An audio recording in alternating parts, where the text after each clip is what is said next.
ونعوذ بالله من شرور أنفسنا ومن سيئات أعمالنا من يهده الله فلا مضل له ومن يضلل له فلا هادي له وأشهد أن لا إله إلا الله وحده لا شريك له وأشهد أن محمدا عبده ورسوله أعوذ بالله من الشيطان الرجيم بسم الله الرحمن الرحيم يا أيها الذين آمنوا اتقوا الله حق تقاته ولا تموتن إلا وأنتم مسلمون يا أيها الناس اتقوا ربكم الذي خلقكم من نفس واحدة وخلق منها زوجها وبث منهما رجالا كثيرا ونساء واتقوا الله الذي تساءلون به والأرحام إن الله كان عليكم رقيبا يا أيها الذين آمنوا اتقوا الله وقولوا قولا سديدا يصلح لكم أعمالكم ويغفر لكم ذنوبكم ومن يطع الله رسوله فقد فاز فوزا عظيما أما بعد فإن خير الحديث كتاب الله فخير الهدي هدي محمد صلى الله عليه وسلم وشر الأمور محدثاتها وكل محدثة بدعة وكل بدعة ضلالة وكل ضلالة في النار أعوذ بالله من الشيطان الرجيم بسم الله الرحمن الرحيم إن الذين يكتمون ما أنزلنا من البينات والهدى من بعد ما بيناه في الكتاب أولئك يلعنهم الله ويلعنهم اللاعنون رب اشرح لي صدري ويسر لي أمري واحلل عقدة من لساني يفقهوا قولي اللهم ربي زدني علما اللهم ربي زدني علما اللهم ربي زدني علما اللهم صل على محمد وعلى آل محمد كما صليت على إبراهيم وعلى آل إبراهيم إنك حميد مجيد اللهم بارك على محمد وعلى آل محمد كما باركت على إبراهيم وعلى آل إبراهيم إنك حميد مجيد میرے محترم بھائی اور دوستوں، نوجوان ساتھیوں، پردہ نشین اسلامی ماں اور بہنوں، پیارے بچوں، اللہ تبارک و تعالیٰ کا بڑا فضل اور کرم ہوا کہ اللہ پاک نے مجھے اور آپ کو جمعہ کی نماز باجماعت ادا کرنے کے لیے اس راجم پیٹ کی مرکز مسجد عباد الرحمن کے اندر جمع فرمائے۔ میرے بھائیوں، تمام قسم کی حمد و ثنا، کبرائی، بڑائی اور بڑپن اس ایک اکیلے اللہ کے لیے لائق اور زیبا ہے۔ لاکھوں اور کروڑوں درود و سلام ہو تمام نبیوں اور رسولوں پر، انگنت درود و سلام ہو میرے اور آپ کے آقا آمنہ کے لال در یتیم محمد الرسول اللہ صلی اللہ علیہ وسلم۔ میرے بھائیوں، جیسا کہ اللہ کے رسول صلی اللہ علیہ وسلم کو اللہ نے نبی بنایا اور اس وقت عرب کے حالات جو ہے وہ بہت بگڑے ہوئے تھے، اور اتنے بگڑے ہوئے تھے، عداوتوں نے دل کی دنیا کو برباد کر رکھا تھا، دشمنیاں اتنی بڑھ گئی، ایک دو دن نہیں، ایک دو ہفتہ نہیں، ایک دو مہینے نہیں، ایک دو سال نہیں، سالوں سال تک جنگیں اس بات پر ہوا کرتی تھی کہ تیرا گھوڑا میرے گھوڑے سے آگے کیوں بھاگ گیا، کیوں بھگایا۔ اور میری اونٹ پانی پینے کے گڑھے میں تیری اونٹ پانی کیوں پی؟ اور میرے قبیلے کا آدمی جب جا رہا تھا تو تیری خاندان والوں نے مذاق کیوں کیا؟ یہ تھی جنگاں چلنے کی وجہ۔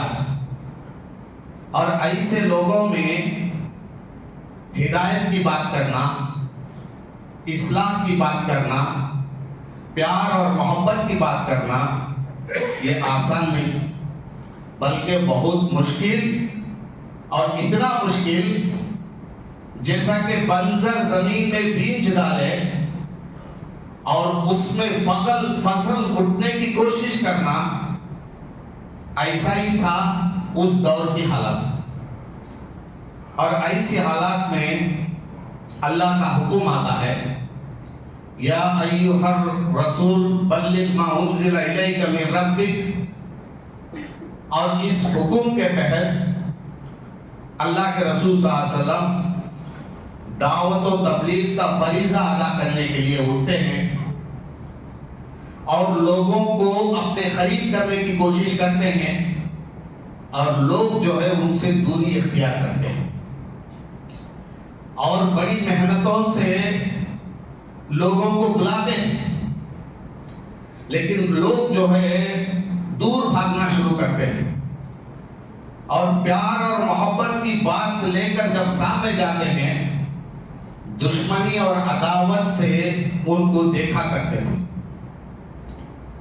اور صبح شام، دن رات، گرمی جاڑا برسات، ایسا کوئی موسم نہیں چھوڑے کہ لوگوں کو اللہ کے طرف بلانے۔ اور اتنی محنت کرنے کے باوجود بھی لوگ جو ہے اللہ کے رسول صلی اللہ علیہ وسلم کو طرح طرح کی باتیں کیا کرتے تھے، اور یہاں تک کہ ان کے اوپر پھول برساتے تھے، اور وہ لوگ جو ہے اللہ کے رسول صلی اللہ علیہ وسلم کے راستے میں کانٹے بچھایا کرتے تھے، اور بھلائی کی امید کو لے کر مکہ چھوڑ کر آپس کی جو بستی تھی طائف، وہاں پر گئے تھے، لیکن وہاں کے شرکس لوگوں نے جو ہے ان کو پتھروں سے استقبال کیا، بدن لہولہان ہو گیا زخموں سے، اور جوتیوں میں خون اطہر جم گئی، اور اللہ کے رسول صلی اللہ علیہ وسلم غش میں آ کر بے ہوش ہو گئے۔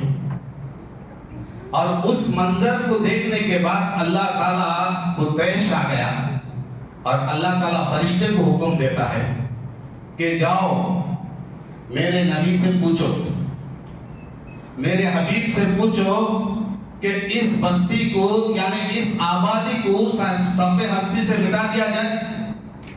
اگر انہوں نے اس کے لیے ہاں کہے تو تم ایسا کرنا۔ اب فرشتہ آ کر اللہ کے رسول صلی اللہ علیہ وسلم سے بتاتا ہے کہ اللہ کی یہ بات ہے، حالانکہ اللہ کے رسول صلی اللہ علیہ وسلم کا جوڑ درد سے دکھ رہا ہے، ہر زخم سے خون سسک رہا ہے، اور ایسی حالات میں کہتے ہیں کہ یہ میری امت جو ہے، یہ میری قوم جو ہے، یہ نادان ہے، یہ جاہل ہے، یہ گمراہ ہے، اور میرے بارے میں ان کو پتہ نہیں ہے، اور میں جو ہے ان کے لیے ہاتھ اٹھا کر دعا مانگتا ہوں کہ یا اللہ تو ان پر رحم فرما، ان پر کرم فرما، اور ان کی پتھریلی زمین پر تو پھول برسا کر یعنی بارش برسا کر ان کے بستی میں غلے ہوگا۔ اگر یہ لوگ ہدایت نہیں پاتے ہیں تو آنے والی ان کی نسل ہدایت پا سکتی ہے۔ تو میرے بھائیوں، ان باتوں سے آپ کو سمجھ میں آ گیا ہوگا کہ اللہ کے رسول صلی اللہ علیہ وسلم کی محنت کتنی تھی اور ان کا دل کتنا نرم تھا۔ اتنا ہی نہیں، صحابہ اکرام رضی اللہ تعالیٰ عنہ کے اتنے قربانیاں تھے کہ ان کے سامنے ان کا نوجوان بیٹا شہید ہوتا ہوا دیکھے، اپنی زبان پر حرف شکایت تک نہیں لائے اس دین کے لیے۔ اور ان ماؤں کا کیا کہنا کہ ایک جنگ میں کئی بچے کھوتے ہوئے دیکھے اور ان کی زبان پر بھی حرف شکایت تک نہیں آئی، اور وہ لوگ ہاتھ اٹھا کر اللہ سے دعا مانگتے تھے کہ اے اللہ یہ تیری دی ہوئی نعمت ہے، یہ تیری امانت ہے، تیرے راستے میں لڑ کر قربان ہو رہے ہیں، کل حشر کے میدان میں اللہ تعالیٰ نے شہید کی ماں کر کر کہلانا، اس سے بڑھ کر مجھے کیا ہوتا۔ تو ایسے قربانیوں سے میرے بھائی یہ دن ہمارے تک آیا۔ آج ہم لوگ جو ہے اپنے آپ کو عبداللہ، عبدالرحمن، عبدالاحد بلایا جاتے ہیں اور مسلمان مومن کہلائے جاتے ہیں، اس کے پیچھے بہت سارے قربانی ہیں۔ اسی ممبر رسول کے اوپر کئی علماء اکرام آئے ہوں گے اور اس اسلام کے بارے میں، اسلام کے خوبیوں کے بارے میں اور اس اسلام کو ہمارے تک لانے کے لیے صحابہ اکرام کے قربانیوں کے بارے میں آپ لوگوں کے سامنے بتائے ہوں گے، لیکن افسوس کی بات یہ ہے کہ ہم سب سنتے ہیں اور ٹس سے مس نہیں ہوتے ہیں، یعنی اپنی جگہ سے ہٹتے نہیں اور لوگوں کو اسلام کی دعوت دیتے نہیں۔ یہ ہماری بہت بڑی کمزوری ہے، کیونکہ حالت ایسی ہے۔ میرا جو موضوع ہے دعوت اللہ کا کام نہ کرنے پر اللہ کے عذاب، تو میں ایک مثال سے میری بات کو آگے بڑھاؤں گا کہ یہ اسلام ہمارے تک آنے کے لیے صحابہ کے اور اللہ کے رسول صلی اللہ علیہ وسلم کے کتنے قربانیاں ہیں وہ آپ لوگوں کو معلوم ہوگی۔ اور مثال کیا ہے، کچھ سال پہلے NRC کا ایک مسئلہ آیا تھا اور ایک قانون جو ہے حکومت پاس کی تھی، اور وہ قانون کیا ہے، اگر ہمارے پاس ہمیں انڈین کر کے پیپر نہیں ہے تو ہماری پراپرٹی کو ضبط کر لیا جائے گا، ہم نہ اٹھا کر ڈکٹیشن کیمپ میں ڈال دیا جائے گا۔ یہ جب قانون پاس ہو گیا اور میں اور آپ جو ہے سکون سے چین سے بیٹھے، اور کتنے ریالیاں ہوئے، کتنے جلوساں ہوئے اور کتنے سٹیجاں ڈال کر ہم خود مہینے ایک مہینہ تک سٹیج ڈال کر اور ہم گورنمنٹ سے لڑتے رہے۔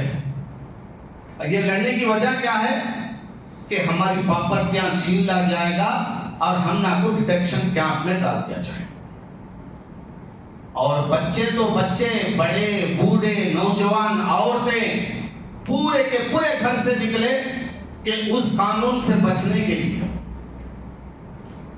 اور یہاں تک کہ میں یہ بھی دیکھا ہوں کسی کے چہرے پہ خوشی نہیں تھی، ہر ایک جنا اپنے پیپراں تلاش کر لینے میں تھا اور غم سے نماز ہوتی قبلے کی طرف پلٹتا تھا اور اللہ سے دعا کرتا تھا، روتا تھا کہ یا اللہ یہ آفت سے مجھے بچا دے۔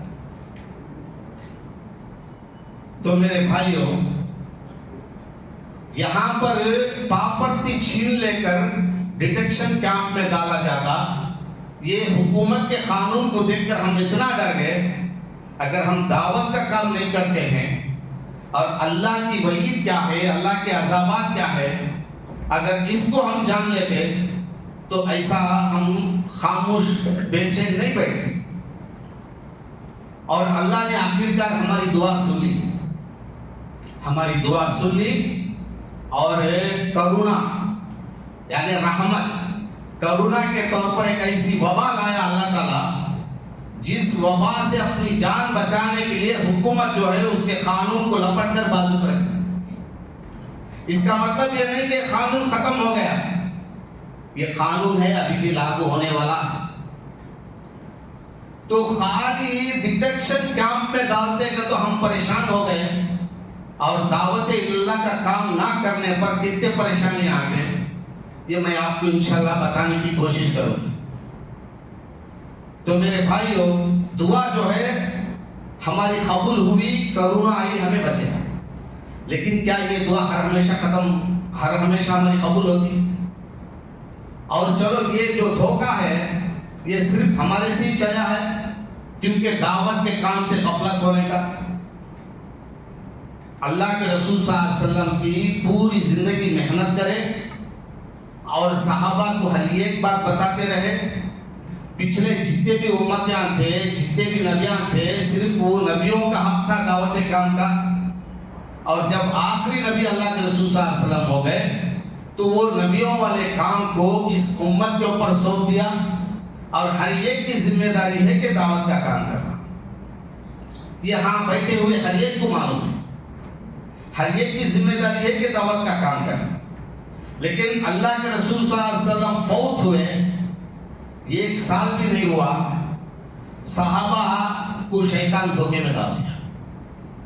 ہمارے جیسے تمہارے جیسے لوگوں کو نہیں، صحابہ کو شیطان جو ہے دھوکے میں ڈال دیا اور ایک آیت ان لوگ لے لیے، یا ایھا الذین آمنوا علیکم انفسکم لا یضرکم من ضل اذا ہدیتم. یعنی ہم اپنے ایمان کو بچا لیے اور ہم اپنا عمل کر لیے تو بس ہے. جو گمراہ لوگ ہیں وہ ان سے ہم کو کوئی نقصان نہیں ہوتا، وہ لوگ ہم کو کیا بھی نہیں کر سکتے. یہ آیت کو دیکھ کر اتنی محنت کرنے والے، اتنے قربانیاں دینے والے صحابہ خاموش بیٹھے. یہ بات اللہ کے رسول صلی اللہ علیہ وسلم تک پہنچی. اب اللہ کے رسول صلی اللہ علیہ وسلم جو ہے سب کو جمع کیا اور وہ جمع ہونے والوں میں صحابہ بھی ہے اور اللہ کے رسول صلی اللہ علیہ وسلم کو نہیں دیکھے سو تابعی بھی ہے. اور ان سب کو جمع کر کے ان سے مخاطب ہو کر ابو بکر صدیق علیہ السلام کہتے ہیں کہ تم فلاں آیت کو دیکھ کر خاموش بیٹھ گئے ہو کہ میرا ایمان میں بچا لیا، میرا عمل میں کر لیا تو بس ہے. جو گمراہ ہوئے ہیں ان سے ہم کو کوئی نقصان نہیں ہونے والا ہے. اس بات کی امید کے اوپر آپ بیٹھے ہو. سنو اللہ کے رسول صلی اللہ علیہ وسلم سے میں خود سنا ہوں. اللہ کے رسول صلی اللہ علیہ وسلم فرماتے ہیں جہاں کہیں بھی ظلم ہو رہا ہو اور اس ظلم کو دیکھ کر آپ خاموش بیٹھ گئے تو سمجھو کہ اللہ کا عذاب تمہارے پر آ گیا. مطلب ظلم کیا ہے؟ دنیا میں سب سے بڑا ظلم کیا ہے؟ ان شرک ظلمۃ العظیم، یعنی سب سے بڑا شرک، سب سے بڑا ظلم جو ہے وہ شرک ہے. اور اس کے بعد پھر کہتے ہیں ایک آدمی کے اوپر ظلم کرتا ہے اور اس کو روک کے بغیر بیٹھے ہیں، جب بھی اللہ کا عذاب آ جائے گا. اور یہ بات کو سننے کے بعد پھر صحابہ جو ہے اپنے کاموں میں لگ گئے. تو خلاصہ کلام میں بولنا کیا چاہتا ہوں کہ شیطان جو ہے ہمارا کھلا ہوا دشمن ہے. ہمیشہ ہم کو آگے سے، پیچھے سے، دائیں سے، بائیں سے، قرض اوپر سے حملہ کرتا ہے اور کوئی نہ کوئی شکل لا کر ہم کو جو ہے گمراہ ہونے کی کوشش کرتا ہے. لیکن وہاں صحابہ جب دھوکے میں آ گئے اور ابو بکر صدیق علیہ السلام کی اس بات کو سن کر صحابہ جو ہے پھر اپنے کاموں میں لگے. تو میرے بھائیوں، اللہ کے رسول صلی اللہ علیہ وسلم فرماتے ہیں کہ اللہ کے رسول صلی اللہ علیہ وسلم ایک مرتبہ گھر آئے اور ان کے چہرے کو دیکھ کر ماں عائشہ علیہ السلام ایسا سمجھی کہ کوئی اہم بات پیش آئی. اور اللہ کے رسول صلی اللہ علیہ وسلم گھر آئے، وضو بنائے، بات چیت نہیں کیے، سیدھا مسجد میں آئے، ممبر چڑھے اور کہتے ہیں کہ اے لوگوں، اللہ تعالیٰ کا ارشاد ہے کہ تم امر بالمعروف اور نہی عن المنکر کو کرتے رہو. ایک وقت آئے گا، مطلب یہ کام نہیں کرو گے تو ایک وقت آئے گا کہ تم دعا کرو گے، تمہاری دعا قبول نہیں ہوگی. تم اللہ سے مدد چاہو گے، اللہ تمہاری مدد نہیں کرے گا، اور یہاں تک کہ تمہارے اوپر ظالم بادشاہ مسلط کر دے گا. تو اب آپ لوگ دل پر ہاتھ رکھ کر سوچئے کیا وہ منظر میں ہم لوگ ہے کہ نہیں؟ ہم لوگ دعا کرتے ہیں، اللہ ہماری دعا قبول کرتا نہیں. ہمارے دشمنوں کے خلاف ہم اللہ سے مدد مانگتے ہیں، اللہ ہماری مدد کرتا نہیں. اور ظالم بادشاہوں کو ہمارے سر پر رکھا اور دنیا میں بھرے پڑے ہیں، دھکے کھاتے ہیں، ذلیل ہوتے ہیں، رسوا ہوتے ہیں. اس سے بڑا عذاب کیا ہونا ہے میرے بھائی؟ لیکن افسوس کی بات کیا ہے، عذاب کو بھی ہم لوگ عذاب سمجھتے نہیں۔ ہماری آنکھوں کے سامنے برما کے اندر یعنی میانمار کے اندر مسلمانوں کو مارا گیا، پیٹا گیا، کاٹا گیا، ان کے عورتوں کی عزت لوٹا گیا اور ان کو گھر سے بے گھر کر دیا گیا اور ان کے مردوں کو مار دیا گیا، یہ سب ہم دیکھیں۔ کیا وہ لوگ دعا نہیں کریں؟ وہ لوگ دعا نہیں کریں؟ کیوں پھر ایسا ہوا؟ ابھی حال ہی میں ہم دیکھتے ہیں 50 پر 5 کنٹریوں کے درمیان میں ایک چھوٹا سا ٹکڑا ہے غزہ کے نام سے، اور وہاں پر 70,000 سے بھی زیادہ لوگ مارے گئے ہیں گورنمنٹ کی لسٹ میں۔ 40,000 تک بچے عورتیں مر گئے ہیں، اور سادو سامان ہے، حکومت ہے، سب چیزاں ہیں، سب دیکھتے ہیں، کوئی بھی کچھ بھی کر نہیں سکتا ہے۔ کیا وہ لوگ دعا نہیں کرتے؟ 5 سال کی بچی کو 500 گولیاں لگتے ہیں، اور باپ کے سامنے بیٹی مر جاتی ہے، بیٹی کے سامنے باپ مر جاتا ہے، ماں کے سامنے بیٹا مر جاتا ہے، چھچڑے ہو جاتے ہیں۔ کیا وہ لوگ دعا نہیں کرتے؟ کیوں پھر ایسا ہوتا ہے؟ کیوں پھر ایسا ہوتا ہے؟ سوچو میرے بھائی، یہ تمام چیزوں کی مین وجہ کیا ہے؟ جس مقصد کے لیے اللہ تعالیٰ ہم کو پیدا کرا، وہ مقصد ہم بھول گئے، وہ مقصد ہم لوگ بھول گئے۔ اور یہ ہم نہ کچھ نہیں، ایسے اس سے پہلے بھی بہت سارے چیزاں ہو کر ہیں۔ آپ لوگ احسن البیان کے اندر 160 پر 3 سے 160 پر 6 تک کی آیتیں پڑھو، آپ کو معلوم ہو جائے گا بنی اسرائیل کے دور میں اللہ تعالیٰ ہفتے کے دن مچھلی پکڑنا منع کیا، لیکن وہ لوگ کیا کریں؟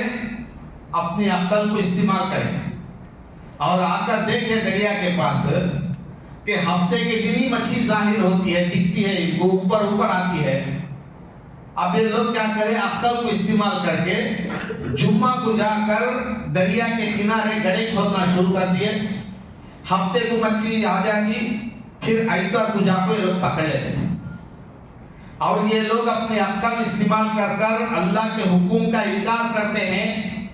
یہ جاننے والے یہ ٹیم تھی، یہ گروپ تھی، یہ جاننے والے، وہ لوگ سمجھتے تھے کہ یہ لوگ غلط کرتے ہیں، اور ایک ٹیم تھی کہ وہ بھی سمجھتی تھی کہ یہ لوگ غلط کرتے ہیں، لیکن وہ غلط کرتے ہیں کہ وہ سمجھتے تھے، یہ لوگ نہیں پکڑتے تھے، لیکن پکڑنے والوں کو بولتے تھے کہ تم لوگ اپنی عقل استعمال کریں، اللہ کے عذاب میں آ جاؤ گے، ڈراتے تھے۔ یہ ٹیم جو ہے دیکھی، کر لیتے تو کر لیتے تھے بھائی، ہم نہ کہیں کو ہمیں تو نہیں کرتے ہیں نا، اس انداز سے دعوت کا کام نہیں کری، یعنی ان کو دعوت اصلاح نہیں کری۔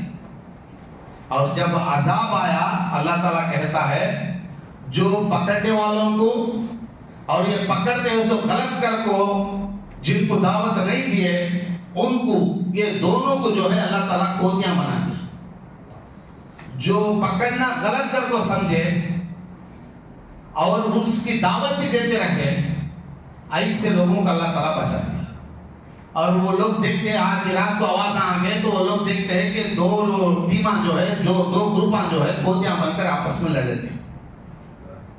تو کیسا عذاب دیکھو، آج ہمارے سامنے کتنے ظلم نہیں ہوتا، کتنا شرک نہیں ہوتا ہے، کتنے لوگ بدعت میں پھنسے ہوئے ہیں، اپنے گھروں میں کتنے جنے گمراہ ہیں، اور ہماری زبان ہلتی نہیں ہے، ہمیں دعوت دیتے نہیں ہیں، تو کیا ہمیں اللہ کا عذاب نہیں آئے گا؟ ذرا سوچ۔ اور کیا یہ نبیوں کو چھوڑا؟ کیا یہ عذاب نبیوں کو بھی لگا ہے؟ یونس علیہ السلام کے بارے میں کون نہیں جانتا؟ اتنے جلیل القدر نبی تھے یونس علیہ السلام، اور یہ آئے پڑوا چڑھے، پڑوا بیچ سمندر میں گیا اور چھپولے کھانے لگا، اور پڑھنے میں سنو سب دیکھے، وہ لوگ سمجھ گئے کوئی اپنے مالک کا نافرمان یہ بڑوا چڑھ کر ہے، اس کو بنا پڑھنے سے نکال دیے یعنی دریا میں پھینک دیے تو ہمیں اپنے مقصد تک پہنچ سکتے، اپنے منزل تک پہنچ سکتے۔ اب وہ لوگ آپس میں جو کیا کریں، خرہ ڈالے تو یونس علیہ السلام کا نام آتا ہے۔ اب وہ پڑھنے میں جتنے بھی ہیں کون ہیں لوگ، یہ پورے کے پورے غیر مسلمین ہیں، یہ پورے غیر مسلمین ہیں۔ ان کو معلوم ہے کہ یونس علیہ السلام کتنے اچھے، کتنے با اخلاق والے، ان کو معلوم ہے، اور ان کا دل یہ گواہ نہیں کرا کہ انہوں ایسا کام نہیں کیے ہوں گے، انہوں اپنے مالک کو ناراض کر کے نہیں آئے ہوں گے۔ اور ایک بار خرہ ڈالیں گے، دوبارہ پھر خرہ ڈالیں، دوبارہ خرہ ڈالے تو بھی انہی کا نام آتا ہے۔ جب بھی ان کا دل یہ گواہ نہیں ہوا کہ ان کو اٹھا کر دریا میں پھینک دے تو پھر تیسرے بار خرہ ڈالتے ہیں، تیسرے بار بھی انہی کا نام آتا ہے۔ اب یہ سمجھ گئے شاید اللہ میرے سے ناراض ہے، اور ان کے بدن پر ایک عمدہ لباس تھا اور کچھ ان کا کچھ توشہ تھا، اور وہ جو بھی تھا وہ کیا کرے وہاں پر حیث ان کو دے دیے اور چپ چاپ دریا میں کود دیے۔ دریا میں کودتے ہی مچھی آئی ان کو نکل گئی۔ اب اللہ تعالیٰ قرآن کے اندر کہتا ہے کہ مچھی ان کو سمندر کے تہے میں لے کر چلے گئی، اور کتنا اندر لے کر گئی مچھی، مطلب سمندر کے تہے میں یعنی ایک دم نیچے لے کر چلے گئی۔ ایک سمندر کا اندھیرا، دوسرا مچھی کے پیٹ کا اندھیرا، اور تیسرا مچھی کی ایک انتڑی رہتی غذا جانے کی، اس میں بڑھیا کو ہے۔ وہاں سے اللہ کو پکارتے ہیں، لا الہ الا انت سبحانک انی کنت من الظالمین، نہیں ہے کوئی معبود سوائے اللہ کے، یا اللہ میں ہی گنہگار ہوں، تو مجھے معاف فرما۔ 40 دن تک مچھی کے پیٹ میں تھے، 40 دن تک، اور اتنی بڑی گناہ کیا کر دیے، 40 دن تک اللہ تعالیٰ ان کو مچھی کے پیٹ میں رکھا، اتنی بڑی گناہ یونس علیہ السلام کیا کر دیے۔ حالانکہ یونس علیہ السلام کو اللہ تعالیٰ ایک بستی کی طرف بھیجا تھا کہ دین کا کام کرو، انہوں دین کا کام کرتے تھے، دن کو پکارے، رات کو پکارے، گرمی میں، بارش میں، برسات میں، کوئی کسر نہیں چھوڑے، پکارتے رہے، بلاتے رہے، ایک جنا بھی ان کی بات نہیں مانتا تھا۔ سالہ گزر گئے، ایک جنا بھی ایمان نہیں لایا۔ اب یہ بیزار ہو گئے، اب اپنے آپ سوچے کہ یہ بستی والے ماننے والے نہیں، یہ لوگ ہدایت پر آتے نہیں، بہتر ہے بازو کا ایک بستی ہے وہاں پر جا کر دن کا کام کریں گے، اس نیت سے پڑوا چڑھے۔ اب اللہ تعالیٰ ان کو سزا کہیں کو دیتا ہے، جس جگہ اللہ تعالیٰ بھیجتا کام کرو کر کو، وہاں ان کا کام ہے صرف کام کرنا، اور جب تک اللہ کا حکم نہیں آتا تب تک وہاں سے نہیں آنا۔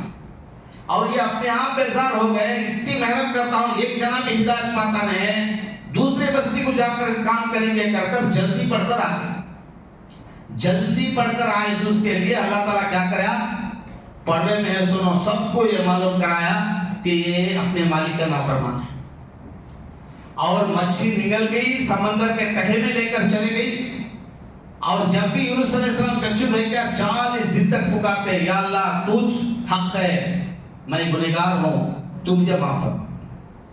40 دن کے بعد مچھی آ کر سمندر کے کنارے چھن دیتی، اور باہر ایسا نکلتے جیسا کہ انڈے میں سے بچہ کیسا نکلتا ویسا نکلتے، بدن پورا یہ ہو جاتا۔ اور کیا کہتا ہے اللہ تعالیٰ، اگر یونس مچھلی کے پیٹ میں مجھے نہیں پکارتا تو میں قیامت کے صبح تک مچھی کے پیٹ کو یونس کی خبر بناتا، اور جیسا تم لوگ خبروں سے اٹھتے ویسا یونس علیہ السلام کو مچھی کے پیٹ سے نکالتا۔ حالانکہ نبیاں کیا ہوتے، معصوم عن الخطا ہوتے، ایسے نبی بھی جب دعوت کا کام نہیں کرے کتنی بڑی سزا دیتا ہے اللہ تعالیٰ۔ عمر قید کی سزا نہیں، 200 سال، 400 سال، 2000، 5000 سال نہیں، قیامت تک مچھی کے پیٹ میں قید ہو کر رہنا۔ اتنی بڑی سزا ایک نبی کو دیتا ہے اللہ تعالیٰ، وہ بھی کیا دعوت کا کام نہیں کرے؟ دعوت کا کام کرے، بس مایوس ہو گئے کہ یہ لوگ ہدایت پاتے ہیں۔ آج ہماری حالت کیا ہے؟ ارے اسے کتنا بھی بولو انہیں سنتا نہیں بھائی، انہیں مانتا نہیں بھائی، انہیں ہدایت پر آتا نہیں بھائی، اسے بولنا ویسٹ بھائی، یہ ہمیں خود سمجھ جاتے ہیں۔ ایسا شیطان ہمارے اندر ڈال دیتا ہے اور ہمیں اسے بولنا چھوڑ دیتے ہیں۔ اب کیا یونس علیہ السلام باہر آنے کے بعد، ان کا وہ بدن اچھا ہونے کے بعد، کیا اللہ تعالیٰ ان کو ایسے ہی چھوڑ دیا؟ اور اللہ تعالیٰ کہتا ہے کہ فلانی بستی کو جانا، وہاں 1,00,000 لوگ ہیں، ان کو تمہیں دعوت دینا۔ اتنی سزا پانے کے بعد اور ایک بستی کو بھیجتا ہے، وہاں پر 1,00,000 آدمیوں کو دعوت دے کر کو بولتا ہے۔ تو نبی کو جب اللہ تعالیٰ چھوڑتا نہیں ہے، تو نبیوں کا سلسلہ ختم ہونے کے بعد، وہ نبیوں والا کام ہم کو دینے کے بعد، اور یہ کام سے ہم غافل ہو جاتے ہیں، تو کیا اللہ ہم کو بخشے گا؟ یہی وجہ ہے میرے بھائی، آج ہم دھکے کھاتے ہیں۔ کیا چیز میں ہم کم ہیں؟ سوچو، صحابہ مٹھی بھر تھے، کوئی سادو سامان نہیں تھا، پتے کھا کر مہنگا ہگیا کرتے تھے، چانا بدل جاتے تھے، 2 کالے چیزوں سے وقت گزارا کرتے تھے، ایسے فرش نہیں تھے، ویسے فین نہیں تھے، ایسی ایسیا نہیں تھے، اور گرمی کے اندر زندگی گزارتے تھے۔ پھر بھی اللہ تعالیٰ ان کو دنیا میں غالب کرے۔ وہ جہاں کہیں بھی جاتے تھے، اللہ ان کی سپورٹ میں تھا اور وہاں پر اسلام کا پرچم لہراتے تھے۔ آج پوری دنیا میں ہم لوگ بھرے پڑے ہیں اور ذلیل ہوتے ہیں۔ وجہ کیا ہے؟ دعوت کا کام ہم چھوڑ دیے۔ اللہ کے رسول صلی اللہ علیہ وسلم کیا فرماتے ہیں کہ تم زمین والوں پر رحم کر، آسمان والا تم پر رحم کرتا ہے۔ زمین والوں پر رحم کرنے کا کیا مطلب ہے میرے بھائی؟ زمین والوں پر رحم کرنے کا مطلب کیا ہے؟ ایک پرانی کہاوت، جب میں تبلیغ میں تھا تو پرانی کہاوت سنتا تھا کہ ایک بچہ ماں باپ سے بچھڑ گیا، اب وہ بچہ روتا ہے، ایک جنا آیا کہ بچے کو کھلونا دلایا پھر بھی روتا ہے، ایک جنا آیا کہ پیٹ بھر کھلایا جب بھی روتا ہے، ایک جنا کپڑے پہنایا جب بھی روتا ہے، اور ایک آدمی آیا اس بچے کو پکڑا، اس کا اصل مقصد کئی کو روتا ہے سمجھا، وہ اس بچے کو اس کے ماں باپ کے پاس پہنچا دیا۔ تو کہتے کیا ہے کہ اسلام کے اندر کھانا کھلانا، کپڑا پلانا، پانی پلانا، یہ سب نیک کے کام ہیں، لیکن اصل کام کیا ہے؟ اصل کام اللہ سے بچھڑے ہوئے بندے کو اللہ سے ملانا۔ جس کام کو ہم کو کرنے کے لیے اللہ تعالیٰ بھیجا، کنتم خیر امت اخرجت للناس تأمرون بالمعروف وتنہون عن المنکر وتؤمنون باللہ، کہا یعنی تم بہترین امت ہو اور تم لوگوں کو بھلائی کی طرف بلاتے ہو، برائیوں سے روکتے ہو اور اللہ پر ایمان رکھتے ہو۔ جب یہ کام ہم نہیں کریں تو کیا ہم بہترین امت ہوں گے؟ ہم بہترین امت ہوں گے؟ ہم بدترین امت ہو کر جی رہے ہیں میرے بھائی۔ ابھی بھی وقت ہے ہمیں سنبھلنے کے لیے، ابھی بھی وقت ہے ہمیں سنبھلنے کے لیے، کیونکہ حالات ہر طرح ایک ہی طرح نہیں رہے، اور کام کی آگ لگی ہے، اور ہمارے تک کہاں آتی ہے؟ اگر ہم بیٹھے تو کیسا رہتا؟ صبح شام مسلمانوں کے بارے میں پلاننگاں چلتے ہیں، اور ان کو گھر سے بے گھر کرنے کے لیے، اور ان کے مسجدوں کو توڑنے کے لیے، ان کے مدرسوں کو مٹانے کے لیے، اور ان کے عورتوں کی عزتیں لوٹنے کے لیے، اور ان کو وطن بے وطن کرنے کے لیے پلاننگاں چل رہے ہیں، اور ہمیں کون سے خواب و غفلت میں بیٹھے ہوئے ہم کو سمجھ میں نہیں آتا۔ ہر روز نیا پلاننگ لے کر آتے ہیں، اور ایسا روز نہیں ہے کہ ہم لوگ گھر چھوڑ کر اڑا پڑا۔ وجہ کیا ہے؟ وجہ یہی ہے کہ ہم اسلام کے جو خوبیاں ہیں وہ غیر مسلمین کو نہیں بتائیں، حالانکہ ان سے ہمارے اچھے تعلقات ہیں، ان سے اٹھتے ہیں، بیٹھتے ہیں، ان کے ساتھ کھاتے ہیں، ان کے ساتھ پیتے ہیں، اور ان کے دعوتوں میں جاتے ہیں، ان سے بزنس میں پارٹنر بنتے ہیں، اور ہر قسم کا دنیاوی سسٹم ان سے بناتے ہیں، اور اسلام کی خوبی ان کو نہیں بتاتے ہیں۔ یہ کام ہم چھوڑ دیے ہیں، اور اسلام کے دشمنوں نے اسلام کے برائیوں کو ان کو نہیں بتایا، اور ان کا ذہن بدلا ڈالے، اور ہماری حالت ایسی ہو گئی ہے کہ 50 سال پہلے اگر پیچھے جا کر آپ دیکھیں، یہاں بیٹھے ہوئے ہر ایک کو معلوم ہوگا 50 سال پیچھے کسی خیے میں کوئی جھگڑا ہو گیا اور وہ لوگ کہتے تھے نواب گھر چپتے نینو اوپکنٹا نیا. یہ حالت 50 سال پہلے تھی. آج ہماری حالت کیا ہے معلوم؟ ترکوڑ لگو انلو امام. ارے ہماری زبان سے بڑا مسئلہ حل ہوتا تھا اور ہم دعوت کا کام چھوڑنے کی وجہ سے آج ہم کو گھر دینے کے لیے وہ لوگ ڈرتے ہیں اور ایک ایسا بنا کر چھوڑ دیے کہ بچپن میں اٹھا کو کھلا لی سو عورت بھی جب داڑھی چھپا رکھتے ہیں تو انہیں ٹیررسٹ ہوگا کر کو دور کرتی ہے. ایسا ذہن سازی ہو گئی. ایسے وقت پر بھی اگر ہم ہاتھ پر ہاتھ رکھ کر بیٹھے اور دعوت کا کام نہیں کرے تو پھر ہمارے بچوں کی حالت کیا ہوگی ذرا سوچو. ہمارے بچوں کی حالت کیا ہوگی ذرا سوچو. اور اس کی مین وجہ کیا ہے؟ دعوت کا کام نہیں کرتے. یہ ہمارے لیے عذاب ہے. یہ عذاب کو بھی عذاب اگر ہم نہیں سمجھتے ہیں تو پھر ہم کو کون سمجھائے گا؟ پھر ہم کو کون سمجھائے گا؟ تو کسی بھی طرح اگر آپ سوچئے، کسی بھی طرح آپ سوچئے، کیا بولتا اللہ تعالیٰ قرآن کے اندر؟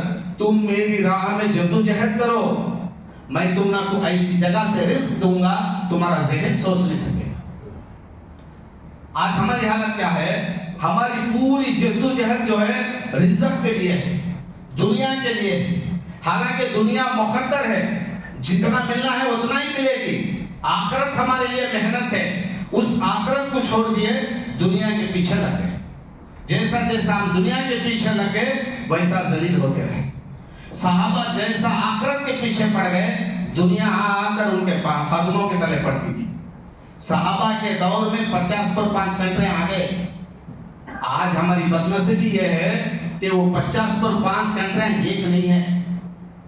یہ گھر میں ہم لوگ ایک نہیں ہے، یہ محلے میں ہم لوگ ایک نہیں ہے.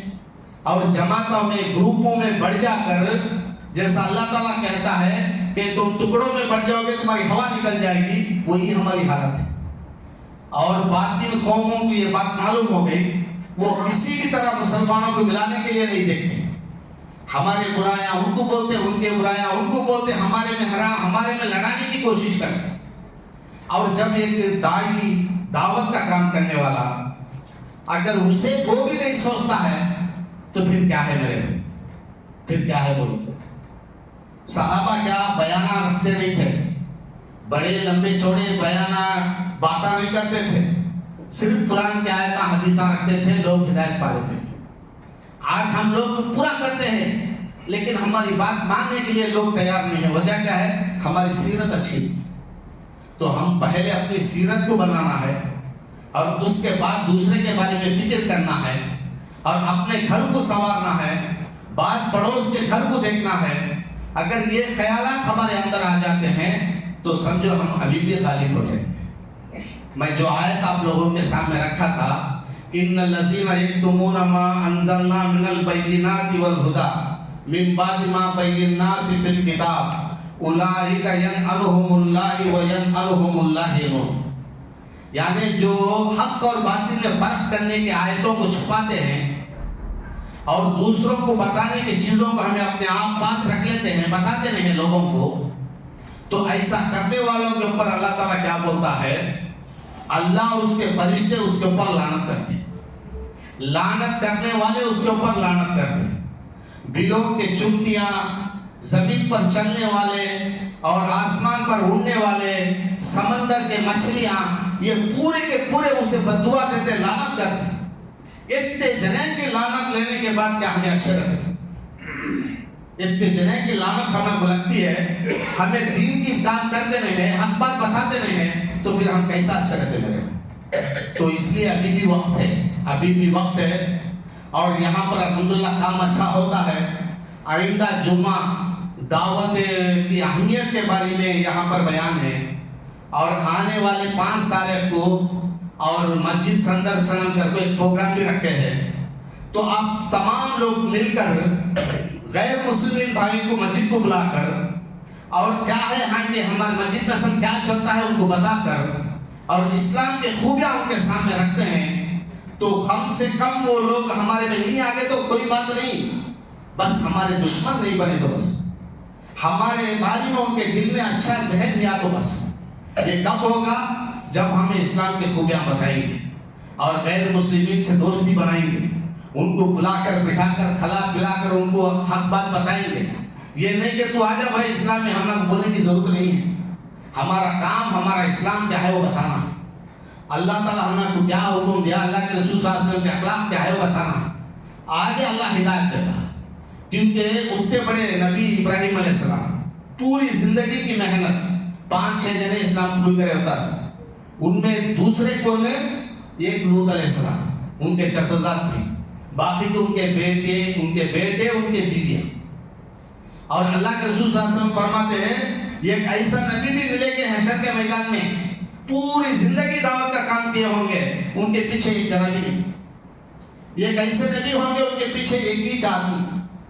تو خلاصہ کلام بولنا کیا چاہتا ہوں کہ ہدایت مل جاتی, ہمیں دعوت دے تو لوگ آ جاتے. یہ خیال سے ہمیں دعوت نہیں دینا, ہمیں دعوت اس لیے دینا کہ اللہ کی نظر میں ہم کامیاب ہو اور دنیا ہمارے لیے بہتر ہو اور حق بات ہمیں بتاتے ہیں. بس یہی ہمارا کام ہے, ہدایت اللہ کے ہاتھ میں. تو کیا وہ ایسا کریں گے؟ اللہ تعالیٰ سے امید ہے کہ اللہ تعالیٰ ہم سب کو اہدنا الصراط المستقیم پر قائم فرمائے اور ہم سب کو دین کی محنت کرنے والا بنائے اور ہم سب کو ایک بنائے, نیک بنائے, مل کر جڑ کر دین کی محنت کرنے والے بنائے. اور ہم میں سے جو بھی قرض دار ہے اللہ ان کے قرضیں ادا ہونے کی صورتیں اور شکلیں پیدا فرما, اور ہم میں سے جو بھی بیمار ہے اسے شفا کاملہ عاجلہ عطا فرما, اور ہم میں سے جو بھی بھٹکے ہوئے ہیں یا اللہ تو اسے صحیح راستہ عطا فرما, اور ہمیں اہدنا الصراط المستقیم پر قائم فرما. دنیا بھر میں مسلمانوں پر جو ظلم ہو رہا ہے اللہ اس ظلم کو ختم فرما, اور جو کوئی بھی ظلم کرنے پر تھانے ہوئے ہیں انہیں صحیح سمجھ, صحیح ہدایت عطا فرما. اور ہمیں جب تک زندہ رکھ تو ایمان کی حالت میں زندہ رکھ, جب ہمارا خاتمہ ہو تو ایمان کی حالت میں ہو. وآخر دعوانا الحمدللہ رب العالمین والصلاة والسلام علی سید المرسلین محمد وعلی آلہ وصحبہ اجمعین انہ جواد کریم رؤوف.